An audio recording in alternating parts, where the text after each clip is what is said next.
Welcome back to Pretty. I hope you're keeping well. So, this time I've got a video from Reuters that actually confirms what BBC has been doing. It's exactly opposite of what BBC should be doing.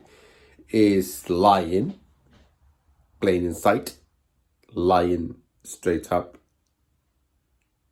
just not telling the truth.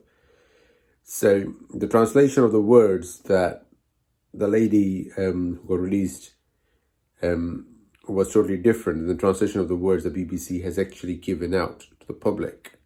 And Reuters actually confirmed that this is just totally opposite of what BBC has pinpointed out.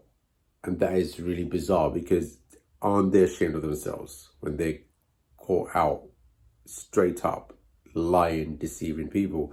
And that is exactly what my point is.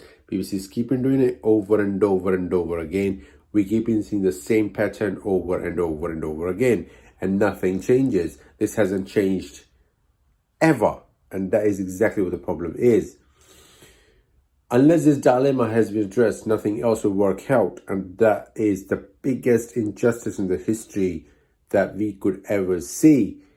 The masses who actually believe, oh, the news media channels are saying this, should actually try and analyze what they are saying is actually true or not, because facts speak for themselves. Let's watch the video. I'm just going to add that up right now. Dear, the BBC finds itself yet again a target of critique from its reporting on the Gaza conflict. Language experts say the media outlet changed the words of a Palestinian prisoner in its reports to falsify her show of support for Hamas. A released Palestinian prisoner says in Arabic that Israel held them in the cold without electricity, sprayed us with pepper spray, and left us to die. She never mentioned Hamas, or a word like it, yet BBC translated to, "No one helped us. Only Hamas cared. We love them very much." Yeah, it is bizarre. Let's get more on this right now with RT correspondent Shay Bowes joining us here in the studio. This is just murky at best. You know what I mean, Shay? I mean, I just want to keep throwing around the whole term fake news here. But look, I'll hand it over to you. The latest accusation against the BBC, its coverage of the war in Gaza. What do we know? Well, this is quite a remarkable story, Rory, as you say. And basically, what it's about is a BBC interview that was broadcast with a female Palestinian prisoner who'd been in Israeli custody. The BBC translation initially, which was put out, was that she thanked Hamas. She was praising Hamas as the only people who cared about her. But it turns out that in reality, what she was saying in Arabic was quite the opposite. She was talking about being brutalized by Israeli forces, being pepper sprayed, electricity being cut off, left to freeze, and basically terrorized in Israeli custody. This was found out by a group of volunteer online fact checkers, if you like, as well, Rory, which is another concern. But let's have a look at the actual comparison between what the BBC said she said and what she actually said, Rory. Let's have a look.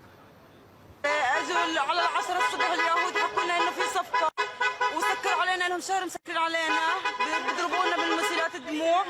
احنا بصراحه الاسيرات يعني بذل وبضلهم لابسين الشالات 24 ساعه، ما حدا بيعرف حق حدا، وحتى الحالات النفسيه يعني بتتعذب وبتنزل وبتنهار نفس الاسرى العاديين، ما حدا بيشفع لحدا، ما حدا بورك لحدا، شهرهم مسكر علينا، كطف علينا الكهرباء جميع، حكونا نموت برد لما اجت الشتويه. رشونا بالفلفل وهربوا وخلونا نموت هناك جوا السجن. اجوا على 10 الصبح اليهود حكونا انه في صفقه وسكروا علينا، لهم شهر مسكرين علينا، بيضربونا بالمسيرات الدموع. احنا بصراحه الاسيرات يعني بذل وبضلهم لابسين الشالات 24 ساعه، ما حدا بيعرف حق حدا، وحتى الحالات النفسيه يعني بتتعذب وبتنزل وبتنهار نفس الاسرى العاديين، ما حدا بيشفع لحدا، ما حدا بورك لحدا، شهرهم مسكر علينا، كطفوا علينا الكهرباء جميع، حكونا نموت برد لما اجت الشتويه. رشونا بالفلفل وهربوا وخلونا نموت هناك جوا السجن.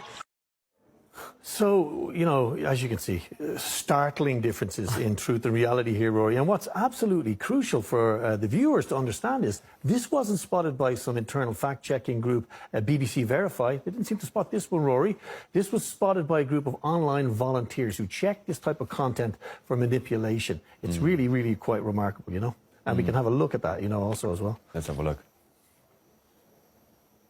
As an Arabic speaker, I can confirm this BBC translation is rubbish. She never mentioned Hamas once. The fact translation in green is accurate.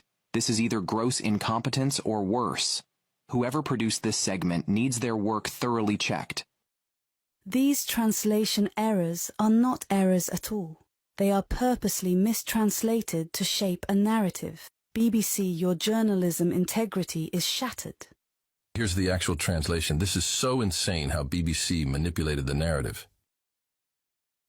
So, again, after the BBC was called out on this, again, in a volunteer movement, if you like, of fact-checking online, which is, again, critically important, the BBC then came out with something of an apology and rowing back somewhat, saying that this was the inaccurate translation was an editorial problem. But that doesn't fit either, Rory, because this is not an editorial issue. This is an issue of quality control or absolute manipulation. Yeah, it just doesn't happen in a newsroom. You get your scripts checked, rechecked, double-checked, triple-checked. It just doesn't happen. There was motivation here, Shay. But again, not the first time the BBC has been accused of something like this. Even a BBC journalist publicly criticizing the Gaza narrative. Your details? Yeah, and I mean, this is also quite remarkable. We have a group of BBC journalists who've basically protested to another media outlet as well, which is interesting, to Al Jazeera, writing a 2,300-word letter outlining their concerns about BBC bias when it comes to portraying the conflict in Gaza. An absolute lack of historical context, for example, mentioned in this letter. Now, also is mentioned that during the Russia-Ukraine conflict, there was absolutely no issue with coming straight out and condemning Russia of things like genocide and, corruption and all of these outlandish claims that were made without any evidence, of course. And, this letter is critically important to this issue because it's written by BBC journalists, Roy. And we can actually have a look at it now. Let's do that. The BBC has failed to accurately tell this story. Through omission and a lack of critical engagement with Israel's claims, it has therefore failed to help the public engage with and understand the human rights abuses unfolding in Gaza. Thousands of Palestinians have been killed since October 7th. When will the number be high enough for our editorial stance to change? We are asking the BBC to better reflect and defer to the evidence-based findings of official and unbiased humanitarian organizations. So, we've requested the BBC to make a comment on this, to confirm it, to deny it, but they've, so far as of us sitting here right now, Roy, they've said nothing about it. Yeah. But something very interesting as well, there was a recent BAFTA award ceremony, a British Academy for the Arts, the British Oscars. Ceremony was held in Scotland. Many of the artists and technicians who were receiving awards or nominations used that platform, Rory, to protest against the ongoing horror story in Gaza, calling for a ceasefire, etc. Now, while the BBC's editorial team seemed to be completely asleep at the wheel when it came to the translation, which played into the Israeli narrative, they were wide awake when it came to this event. They completely erased any mention of Gaza, any protest, any of the people who are saying, look, we need a ceasefire. The BBC managed on that occasion to completely remove any trace of it, Roy. Yeah, well, I mean, it looks like the BBC these days is increasingly Billy No-Mates. I mean, it's having more and more issues, even now from the Jewish community regarding the BBC's coverage of the war against Hamas. Yeah, and I mean, this is also quite bizarre. We've got Jewish journalists working for the BBC and people working for the Current Affairs and Factual Journalism department, which is another bizarre anomaly here. They've been told not to attend a large protest against anti-Semitism. And they've been told the reason they've been told not to attend it is to protect the BBC's impartiality. Of course, the BBC being completely state-funded and operated as well. And I mean, I think they've protested that racism is racism. It's wrong. The killing of children is wrong, etc. So they've come out in this, and many Jewish voices have come out against this. But I think what it shows, Rory, is that there is a groundswell of change in the UK now. I think it's almost impossible to deny the reality of what's been happening in Gaza, and it's good to see our fellow journalists and colleagues in the BBC actually standing up maybe for a bit more clarity and truth when it comes to telling the story of Gaza. Yeah, because, at the end of the day, it comes down to narratives being pushed by certain established networks who have got their agendas. So good to lift the lid on this story. RT Shay Bowes. Thank you. Thanks, Rory. So you see in the video, obviously, now you understand what I meant by BBC, Sky News, Fox News.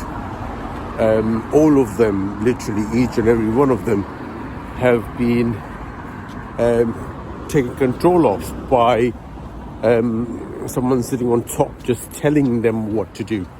So it's kind of difficult when the media is under influence of someone. You can't find the truth, and that's what the problem is. This has been happening for a while, over decades, and it's been over and over and again and again. That's exactly what the issue has been, and this is what the situation is about. So, for example, when we talk about Ukraine situation with Russia, there is a tendency of them telling the truth with Ukraine. Oh, that's happening. Yeah, all right, fair enough, that's happening. I'm not denying that's happening. But when it comes to Palestine, for example, they don't talk about it. When it comes to Israel, they don't talk about things. But when it comes to Russia, they do. And that is exactly what the masses turn out to be.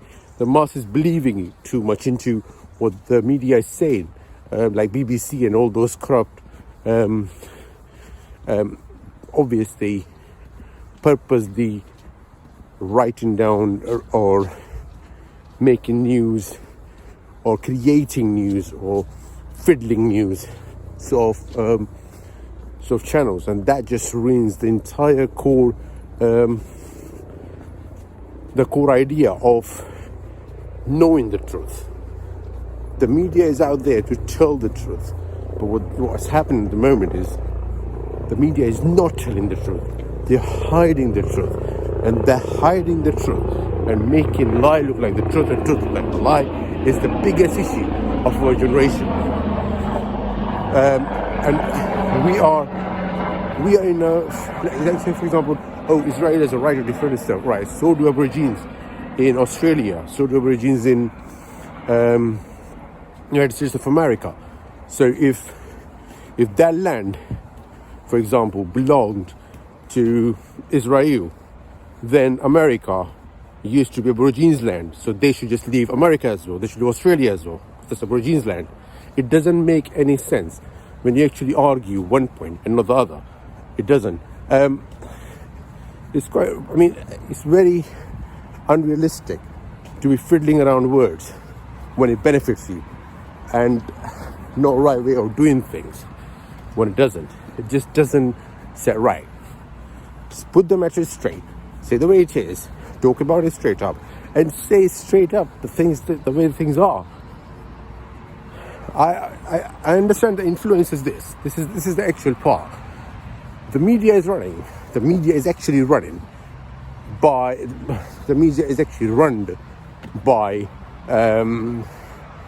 the very corrupt, the very core people who actually want you to know what they want to tell you, and not vice versa, not the other way around, not anything that doesn't fit the narrative.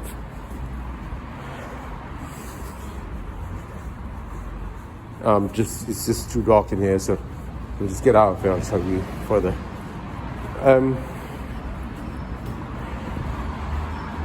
And then when this happens, it actually gives you one side of the story, not the other. And when that happens, you are half-informed, misinformed, biased-informed, and that's what issue is. When you actually get biased information, you tend to think biased information is right, while the other side is not at all existent, for example. And that's exactly what's happening at the moment. We've got a tendency in believing into things that are actually not happening, or half not happening sort of situations. And we tend to believe in those half happenings, whereas the full situation, the entire situation, is not being talked about or not being informed about. And that is the massive corruption of the entire states, not the states, obviously throughout the world. Is the entire media from every country, more or less, is in the same situation. It's a shame, it really is, because media is meant to be telling you the way the things are. The media is telling you the way the things they are told to tell you. And it really, it's such a shame it is. The world we'll believe in for the next generation, they won't actually know what the truth is ever, because of the way that we will believe in this world, because the media is totally corrupt. They'll just turn around and say whatever they've been told to say, and once that happens, obviously it's half information right and the other half being wrong, but they won't know, they won't be able to justify it, because there's too much of information out there that is not probably true at all.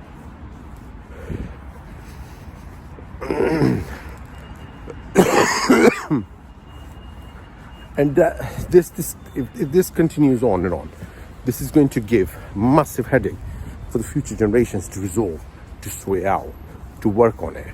It's not an easy go. It really is not. Anyway, if you haven't subscribed, do subscribe, share, like, and comment. And I'll see you next video. Take care.